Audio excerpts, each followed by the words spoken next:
most magicians save their best trick for last. But I didn't do that tonight. If you can't remember, we'll put it in the current so night before you see it. Oh yeah. 11:15, come in here, look, improve your memory, go to lunch, and then go out, because we'll be docked at 1. All right, guess how little Joe won all that money? He cheated.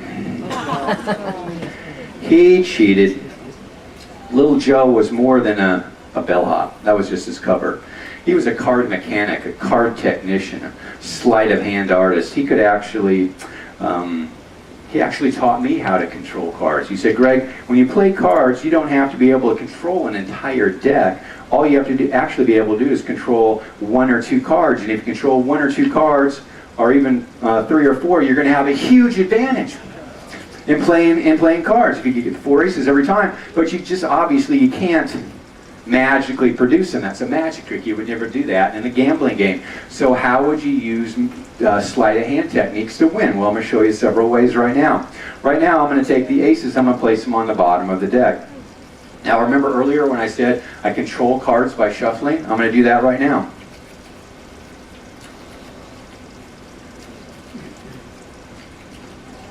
Now, that was very slow because I wanted you to see what was happening, but if I did it in regular speed, it would look a lot faster. It would look like a regular shuffle. Not only am I shuffling the cards, I'm stacking the cards right now. So if I was playing cards with 4 other guys and I dealt out 5 hands, look what happens. 1, 2, 3, 4. I'm going to get an ace the first time.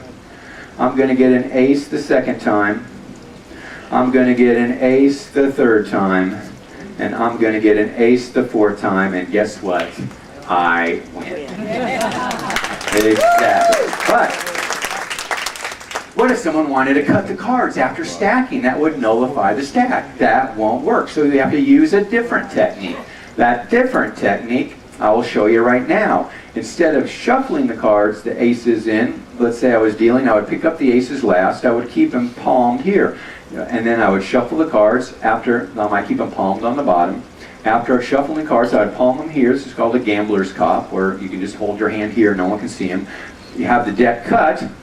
The deck would be cut, let's say right about there. And I would take the aces and they would go on the bottom of the cut. So right now you can see the ace of diamonds is on the bottom of the cut, or the bottom of the deck. Watch close as I deal out those same 5 hands. 1, 2, 3, 4. I'm going to push off that top card, but look what happens. Did you see that?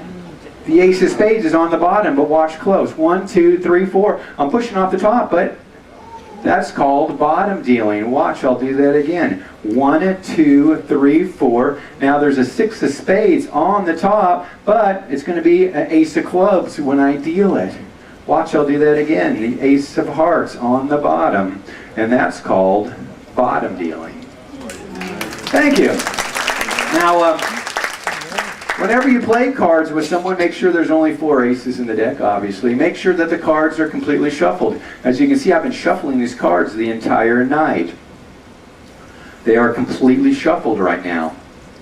Also, make sure that the cards are not marked. It's very simple to see if a deck of cards are marked. If they're marked, this is a blue deck. If this deck was marked, it would be either marked with blue or white ink, because the back's blue and white. If they were marked, they'd be marked in the corner, in the middle, on the top, somewhere there. All you have to do to see if a deck of cards is marked is hold one end of them and flip them like this. Remember the old flip books with the stick people? Remember that? It's exactly the same thing. If these cards are marked, you would see spots jumping all over the back. It's very, very obvious. Gamblers actually call it going to the movies, because it's funny. You see spots jumping everywhere. So those are the 3 things. Make sure that the cards are shuffled, 4 aces, and make sure that the not marked. Did I mention this was called the standing ovation trick?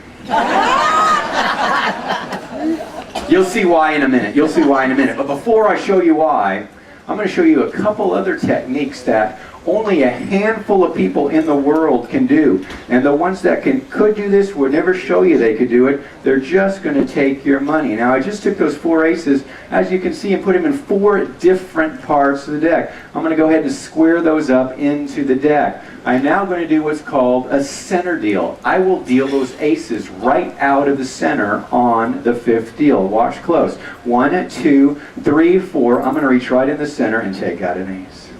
There's 1. There's 2. There's 3. And there's 4. And that's center dealing. Wow. Now I've practiced that a long time, so I'm going to show you that one more time, except this time I'm going to place the aces face up in the middle of the deck. There's 1. There's 2. There's 3. There's 4. 4 aces in 4 different parts of the deck. I can even take those cards, square them up, and shuffle the cards, completely keeping control of those 4 aces. I actually train the MGM for the MGM properties over every table, over every blackjack table in Las Vegas. There's cameras that watch every table. I train the surveillance people on what to watch for to make sure people aren't doing this. I'm going to do that one more time. I'm going to center deal those 4 aces. Remember, they're face up in the center of the deck. It looks like this: 1, 2, 3, 4. No ace on top, no ace on the bottom. If I want one, I just reach in and take one out. Ace number 2, the same thing, right out of the middle of the deck. Not on top, not on bottom, somewhere in the middle. Ace number 2. Ace number 3. It looks like magic, doesn't it? It is magic. It's a magic show, but that's not magic, that's cheating. And finally, again, not on top, not on bottom, ace number 4, and that's center dealing. Wow.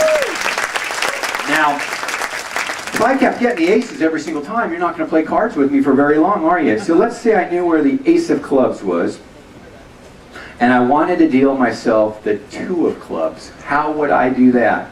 It's all in the shuffling. Remember I talked about controlling cards, shuffling? Instead of shuffling the cards here, if I shuffle the cards up here, look what happens. I can actually see cards as they flip by. I saw the 2 of clubs, so I should be able to dead cut right to the 2 of clubs.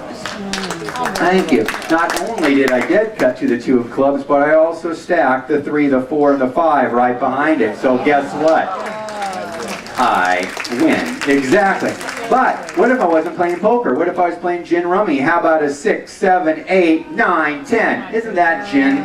If I was playing bridge, how about a jack, queen, king? And if I could control all the aces and all the clubs. The reason I call this the standing ovation trick is I just stacked that entire deck right in front of you while shuffling and dealing those cards. There's the hearts to the king, spades to the king, and diamonds to the king.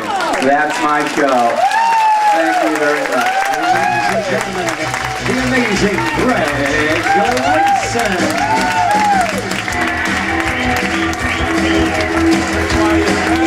Greg Gleason. If anybody wants to check out the cards, come on up. I'll leave them right there. Come on, keep it up for the amazing Greg Gleason.